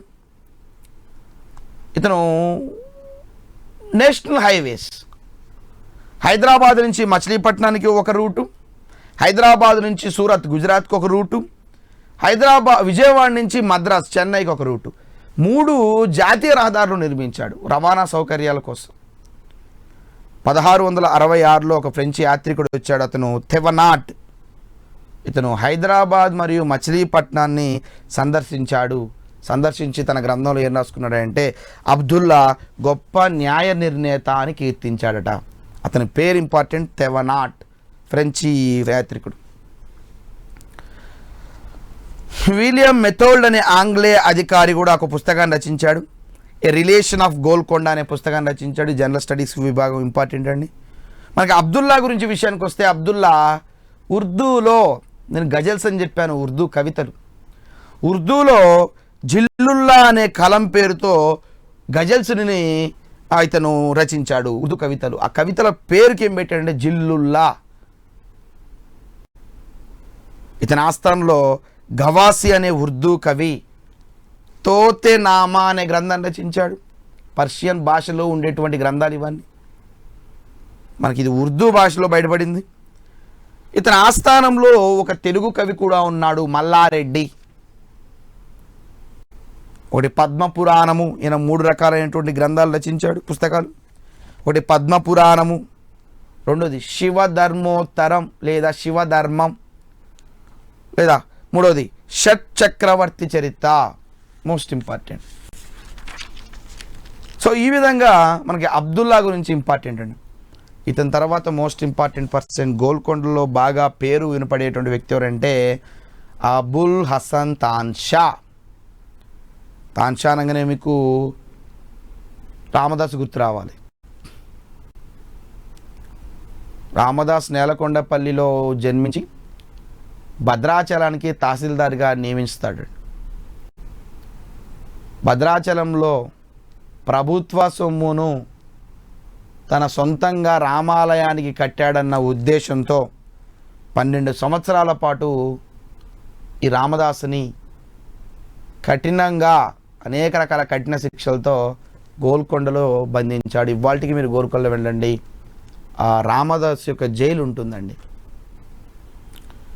రామభక్తితో అతను దాశరథి అనేటువంటి శతకాన్ని నిర్మించాడు. తాంచా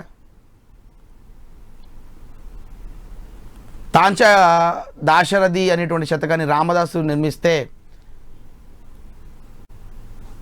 ఈ యొక్క భద్రాచలంలో ప్రభుత్వ సొమ్ముని ఇలా ఉపయోగిస్తావా, దుర్వినియోగం చేస్తావా అని చెప్పేసి అతన్ని బలవంతంగా తీసుకొచ్చి జైల్లో వేయడం జరుగుతుంది 12 సంవత్సరాల పాటు.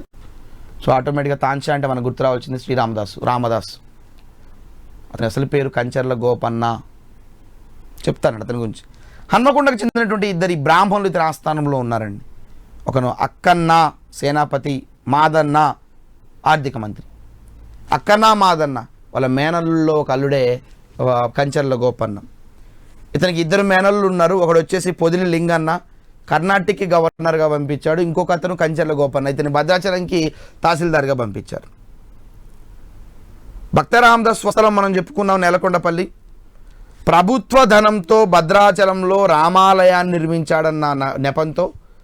నిర్మించాడన్న ఉద్దేశంతో 12 సంవత్సరాల పాటు కారాగారంలో విధించారు. ఈ 12 సంవత్సరాలు జైల్లో ఉన్నటువంటి ఆ యొక్క రామదాసు శ్రీరాముడిపై అనేక కీర్తనలు చేశాడు. తన జైల్లోనే రాముడు, లక్ష్మణుడు, ఆంజనేయుని యొక్క మరియు సీతాదేవి యొక్క ప్రతిమలను చెక్కుని అతనే పూజించడం స్టార్ట్ చేశాడు. దాశరథి, కరుణాపయోనిధి, శ్రీరామ, కోదండరామ అంటూ అనేక రకాల సంకీర్తనలు కూడా ఇతను చేసిన జరిగింది. 1676వ సంవత్సరంలో శివాజీ గోల్కొండను సందర్శించి ఒక సంధి చేసుకున్నాడండి. ఈ సంధి ప్రకారము తాన్షా జింజి, వేలూరు, బళ్ళారి అంటే జయించడానికి శివాజీకి సైన్యం అందించాలి. అంటే ఆ ప్రాంతాలను జయించడానికి శివాజీకి సైన్యం సహాయం చేయాలి తాన్షా. జయించిన తర్వాత ఈ ప్రాంతాలను తాన్షా మరియు శివాజీ ఇద్దరు కలిసి పంచుకోవాలి. అలా పంచుకుంటేనే నేను సైన్యం ఇస్తా, పంచుకోవాలి. కాకపోతే మనకి శివాజీ తాన్షా సహకారంతో జయించి గోల్కొండకు శివాజీ మొండి చేయి చూపించాడు. అది పంచుకోవడం కాలేదు, సంధి కుదరలేదు. 1686లో అక్కన్న మాదనలు ఇద్దరు హత్య చేయబడ్డారు, గవర్నర్ మరియు ఆ సేనాపతి. ఈ హత్య వెనుక ఔరంగజేబ్ కుట్ర ఉందని, షేక్ మిన్హాజ్ అనేటువంటి వ్యక్తి హస్తం ఉందని మనకి చెప్తున్నారండి. 1687లో ఔరంగజేబ్ గోల్కొండను జయించాడు. 1687లో కొలాప్స్, కుతుబ్షాహీల వంశం కొలాప్స్ అండి. అబ్దుల్లా ఫనీ ఔరంగజేబ్ వద్ద లంచం తీసుకుని, ఈ అబ్దుల్లా ఫనీ ఎవరంటే కోట ద్వారపాలకుడు అండి. అంటే అతని అనుమతితోనే లోపలికి పోవాలి.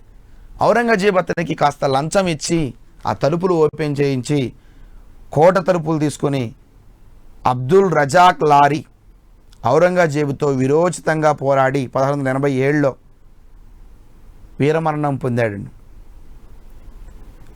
తాన్షాను బందీగా పట్టుకొని దౌలతాబాద్కి, మహారాష్ట్రలో దౌలతాబాద్కి బందీగా తీసుకెళ్తే 1700 సంవత్సరంలో తాన్షా చెరసాల్లోనే చనిపోయాడు.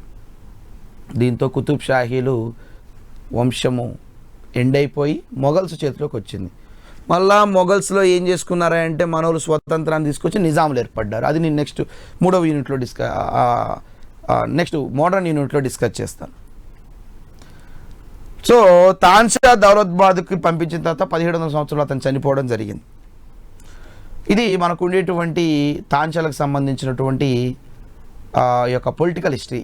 రాజుల గురించి, సుల్తాన్ల గురించి ఇంపార్టెంట్, ప్రతిసారి ఎగ్జామ్లో అడుగుతాడు, డిఎస్సికి ఉపయోగపడుతుంది. ఎక్కువగా ఎస్ఐ కానిస్టేబుల్లో బిట్లు అన్నీ జనరల్ బిట్లే అండి.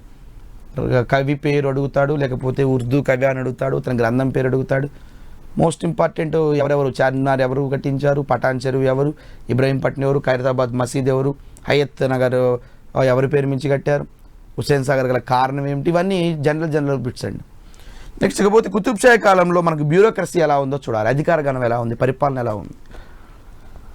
చాలామంది శాఖాధికారులు ఉన్నారండి, ఒక్కొక్కరికి ఒక్కొక్క అధికారం ఇచ్చారు.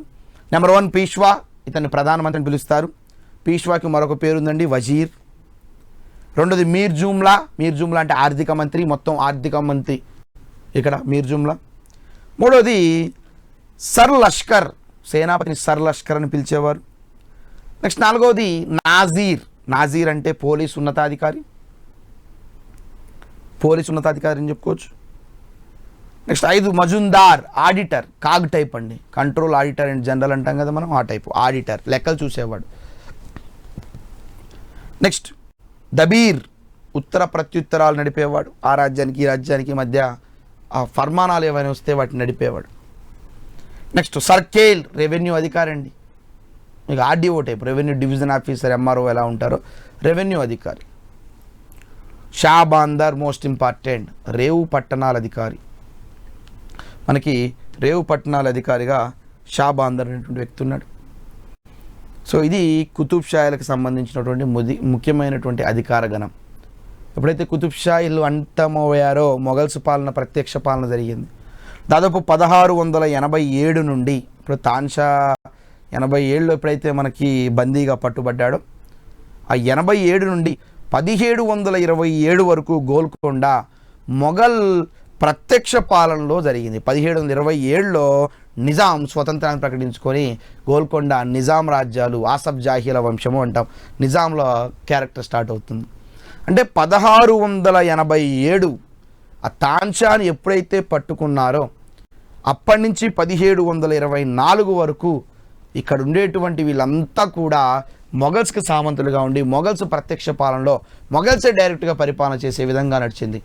1724లో ఎప్పుడైతే మొఘల్స్ బలహీనపడ్డారో గోల్కొండలో నిజాంల వంశం స్టార్ట్ అయింది. అక్కడి నుంచి మనం నిజాం రాజకీయ చరిత్రను నిజాంల యొక్క చరిత్రను తెలుసుకుంటా. నిజాం మొత్తం కూడా మోడర్న్ తెలంగాణ హిస్టరీలో ఉంటుంది. ఆ మోడర్న్ తెలంగాణ హిస్టరీ కంప్లీట్ అయితే ఏన్షియంట్ తెలంగాణ హిస్టరీ కంప్లీట్ అయిపోతుందండి. ఇంకొక యూనిట్ ఉంది మనకి. ఇది మొఘల్ సామ్రాజ్యంలో 21వ సుబాగా, అంటే మొఘల్ సామ్రాజ్యాలు ఉన్నటువంటి అన్ని సామ్రాజ్యాలు 21వ సుబా, అంటే సుబా అంటే రాజ్యం అండి, 21వ రాజ్యంగా కొనసాగింది. 1687లో రహుల్లా ఖాన్, ఇప్పుడు మొఘల్స్ ఎప్పుడైతే తాన్షాని పట్టుకున్నారో ఈ ప్రాంతంలో మొట్టమొదటిగా ఒక గవర్నర్ని సుబేదార్ని నియమించారు. అతని పేరేంటే రహుల్లా ఖాన్. ఇది మనకి నియమించబడ్డాడు.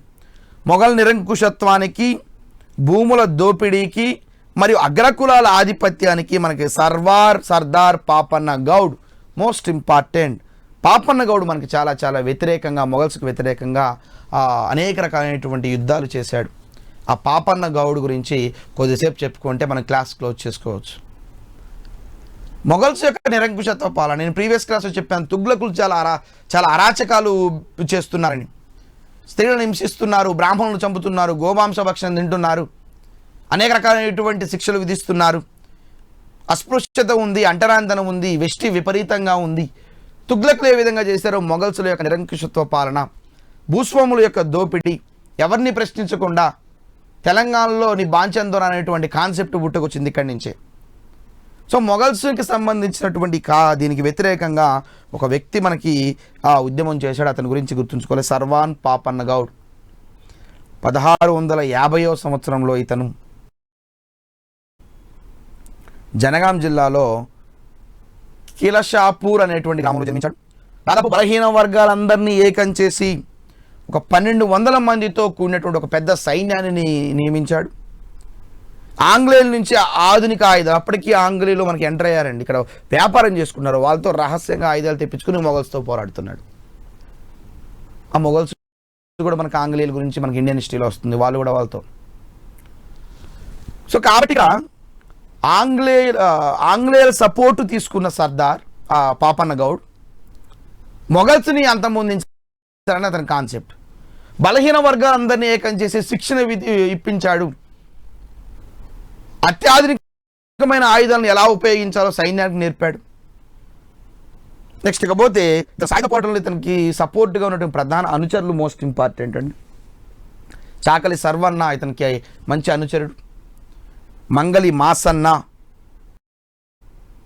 నెక్స్ట్ ఇకపోతే దూదేకుల పీర్ మహమ్మద్ అనేటువంటి ఇంకొక వ్యక్తి కూడా ఇతనికి ప్రధాన అనుచరుల్లో. వీళ్ళ ముగ్గురు ప్రధాన అనుచరులు. వీళ్ళ ముగ్గురు ద్వారా బలహీన వర్గాలందరినీ కూడా ఏకం చేసి సైన్యాన్ని తయారు చేసి ఎవరికి వ్యతిరేకంగా, మొఘల్స్కి వ్యతిరేకంగా యుద్ధం చేసేవాడు. చాలా గొప్పవాడండి ఇతను. 1650లో స్టార్ట్ అయిన అది 1710లో ముగుస్తుంది. ఇతని విజయాలు ఒకసారి చూద్దాం. మరి ఇంత సైన్యం ఉన్నటువంటి వ్యక్తి ఇతను సాధించిన విజయాలు చూస్తే 1708లో వరంగల్ కోటను జయించాడు.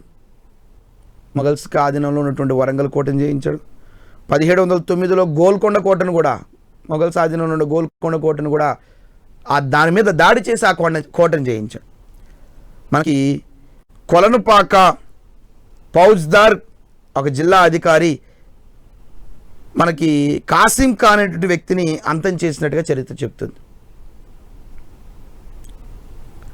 చిట్ట చివరికి ఇతనికి సర్వాన్ పాపన్న గౌడ్ 1710లో యూసఫ్ ఖాన్ అనేటువంటి ఒక మొఘల్లో అత్యున్నత అధికారి చేతిలో యుద్ధం చేస్తూ మరణించాడు. 1650లో స్టార్ట్ అయిన ప్రస్తావన 1710లో ఇతను యూసఫ్ ఖాన్తో అంటే మొఘల్ ఒక ఉన్నతాధికారి అండి, అతనితో యుద్ధం చేస్తూ ఇతను చనిపోయినట్టుగా మనకి చరిత్ర చెప్తుంది. అంటే ఇప్పుడు మనం ఇవాళ క్లాస్లో మనము ఓవరాల్గా ఈ కుతుబ్ షాయిలకు సంబంధించినటువంటి రాజకీయ చరిత్ర, కుతుబ్ షాయిలు రావడానికంటే ముందు 5 బహమనీ సామ్రాజ్యాలు కలిసి ఉన్నాయి. హసన్ బహమన్ షాతో స్టార్ట్ అయిన తర్వాత గవాన్ ఎప్పుడైతే చనిపోయాడో, ఉరిశిక్ష వేశారో, కొలాప్స్ అండి బహమనీ సామ్రాజ్యం విచ్ఛిన్నమైపోయింది. 5 చిన్న చిన్న సామ్రాజ్యాల్లో మనం ఎక్కువగా ఏ సామ్రాజ్యం గురించి చెప్పుకున్నామంటే గోల్కొండ సామ్రాజ్యం. సో గోల్కొండ సామ్రాజ్యము చిట్ట చివరిగా ఏర్పడి స్వతంత్రాన్ని తెచ్చుకొని చిట్ట చివరి అంతమైపోయినటువంటి సామ్రాజ్యం గోల్కొండే. ఆ గోల్కొండ సామ్రాజ్యంలో కుతుబ్ షాహీల వంశము, కులీ అతని పేరండి. అతని నుంచి మనము అబుల్ హసన్ తాన్షా వరకు చెప్పుకున్నాం. రాజకీయ చరిత్ర మనకి చాలా ఇంపార్టెంట్. ఇంపార్టెంట్ కాదు కానీ ఆ రాజులు ఏ చెరువుని, ఏ నగరాన్ని ఎవరు ప్రేయసి పేర్లు కూడా అడుగుతున్నాడండి ఎగ్జామ్లో. అదేవిధంగా మన కుతుబ్ షాహీల యొక్క బ్యూరోక్రసీ, ఆర్థిక మంత్రి ఎవరు, సేనాధిపతి ఎవరు, మనకి నెక్స్ట్ ఇకపోతే పీష్వా ఎవరు, ఉత్తర ప్రత్యుత్పల అధికారి ఎవరు, మనకి రేవు పట్టణాలు అధికారి షాబందర్ అని చెప్పేసి పిలవడం, ఇవన్నీ మోస్ట్ ఇంపార్టెంట్. ఇప్పుడు ఎప్పుడైతే కుతుబ్ షాహీలు అంతమైపోయారో 1687 నుండి 1724 వరకు గోల్కొండ మొత్తం కూడా మొఘల ప్రత్యక్ష కాలంలో ఉంటే 1724లో నిజాం రాజ్యస్థాపన చేస్తాడు. అది మనం మోడర్న్ తెలంగాణ యూనిట్లో డిస్కస్ చేస్తాం. సో ఇదండి, దీంతో మనకి తెలంగాణ ఏన్షియంట్ కంప్లీట్ అయిపోయింది, తెలంగాణ మోడర్న్ కూడా కంప్లీట్ అయిపోయింది.